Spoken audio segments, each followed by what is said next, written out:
Bueno, gracias, señor presidente. Nosotros también creemos, y me ha gustado escucharlo en su intervención o en su apertura, que estamos ante un asunto central, que estamos ante un asunto que puede marcar, evidentemente, una buena parte de la agenda legislativa y que estamos ante un momento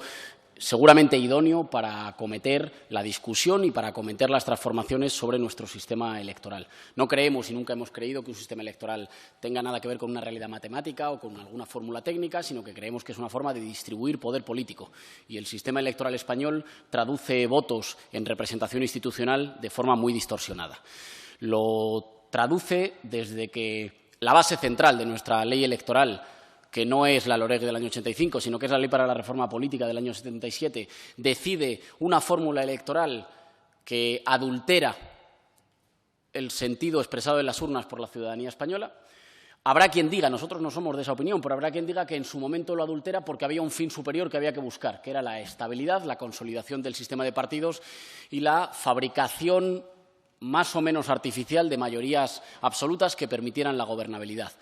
Nosotros no compartimos el diagnóstico, pero creo que esto es una discusión menos importante, que esto es una discusión que tiene ya más que ver con la historiografía. En lo fundamental, creo que el punto de encuentro es que aquellas necesidades de la sociedad española de entonces no son, tengamos un diagnóstico o tengamos otro, no son las necesidades de nuestra sociedad española en el año 2017. Nosotros no creemos que la democracia española haya gozado de mala salud por un exceso de proporcionalidad, por un exceso de participación, por un exceso de rendición de cuentas o por un exceso de transparencia.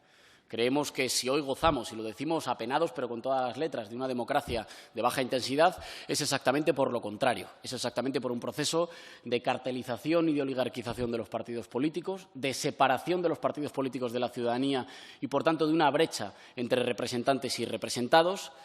de división también, y creo que las últimas elecciones y la representación en este Parlamento son muy elocuentes al respecto, de división y de una brecha creciente en términos territoriales y generacionales. Claramente hoy, según cómo se expresan por el sistema electoral, hay dos Españas que están votando de manera diferente y queremos una reforma del sistema electoral que permita que se pongan a dialogar y no que tengan que competir, y creemos que eso requiere una reforma que también aborde la proporcionalidad, que aborde, por ejemplo, complementar la posibilidad de la circunscripción provincial con una circunscripción autonómica, por ejemplo, mecanismos que aseguren una persona un voto, mecanismos que aseguren el voto de quienes son ciudadanos para todo menos para votar, me estoy refiriendo a los ciudadanos que tienen de 16 años en adelante, o que, por ejemplo, favorezcan que puedan votar los españoles expatriados. Después de las últimas reformas ha caído drásticamente la participación de los españoles fuera. Las últimas elecciones fueron creo que es un 6% los españoles que participaron en las urnas, y no porque no tengan interés en votar, porque todos manifestaban interés en participar del proceso electoral, sino porque tenían que cubrir una cadena, una cadena de pruebas que cada vez les hacía más difícil la participación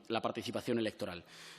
Como digo, nosotros somos muy críticos con el sistema electoral actual, buscando información sobre su genealogía, y por si alguno se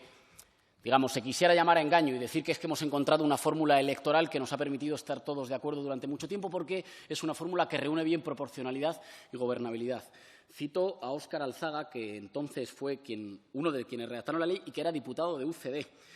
que declaró años después: el encargo político real consistía en formular una ley a través de la cual el Gobierno pudiese obtener la mayoría absoluta. Puesto que los sondeos preelectorales concedían a la futura Unión del Centro Democrático un 36 o 37% de los votos,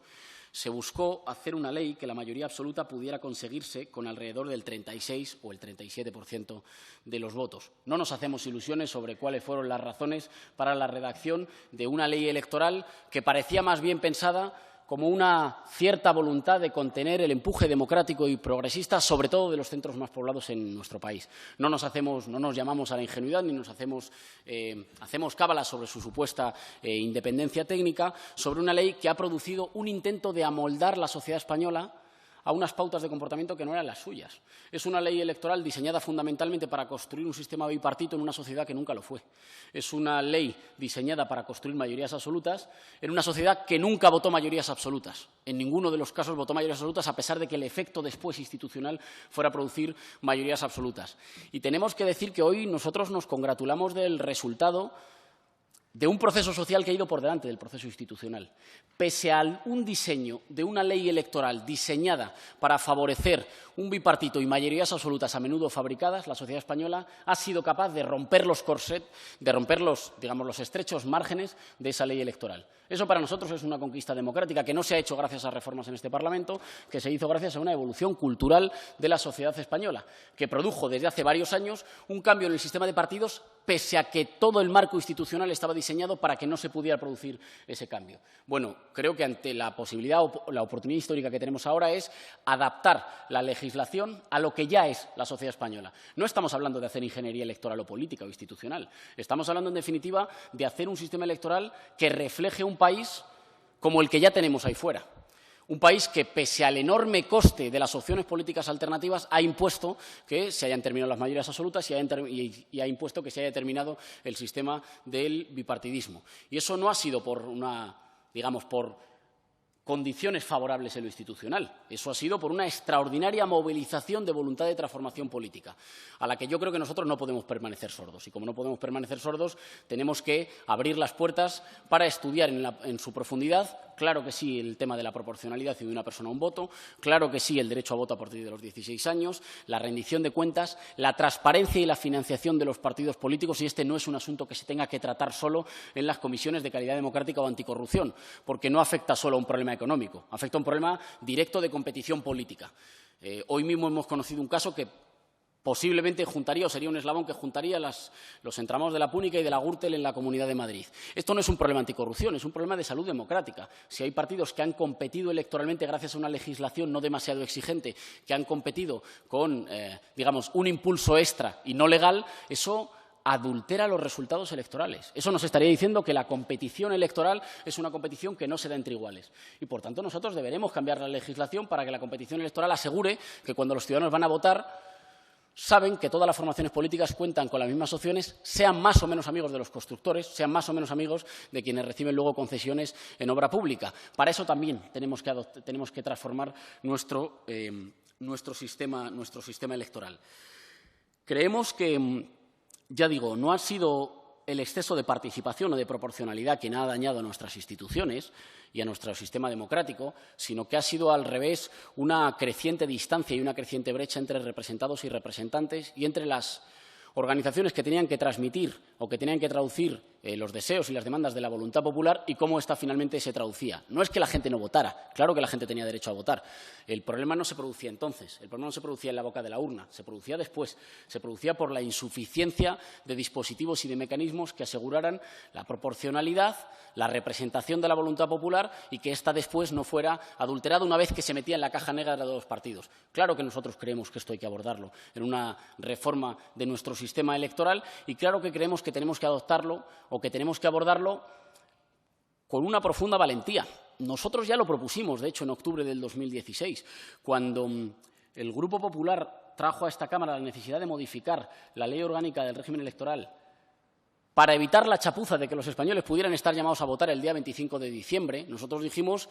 aprovechemos que lo han traído a esta Cámara y abramos la discusión sobre la LOREG. Nos congratulamos de que se abra ahora, nos parece bien que se abra ahora. Hubiéramos querido la misma firmeza entonces cuando dijimos,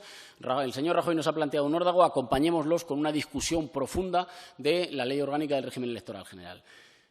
No lo pudimos hacer entonces. Unos meses después volvemos con los mismos contenidos y volvemos a decir que en España hace falta una transformación en profundidad del sistema electoral y hace falta no para hacer ingeniería, sino que hace falta para adoptarlo al país que ya somos y para adoptarlo a un país que está exigiendo una democracia de mayor calidad, de mayor intensidad, con más controles, con más transparencia y con más mecanismos que garanticen que la traducción de la voluntad popular en equilibrios institucionales es fidedigna y refleja una sociedad plural y una sociedad madura. Puede que haya, cierro con esto, quienes sigan sosteniendo que la sociedad española tiene los mismos problemas que tenía en 1977, sigan sosteniendo una idea trágica, goyesca de la sociedad española, según la cual los españoles, si se nos deja nuestro libre albedrío, si se abre mucho la representación y la proporcionalidad, nos sumimos en el descontrol y la ingobernabilidad.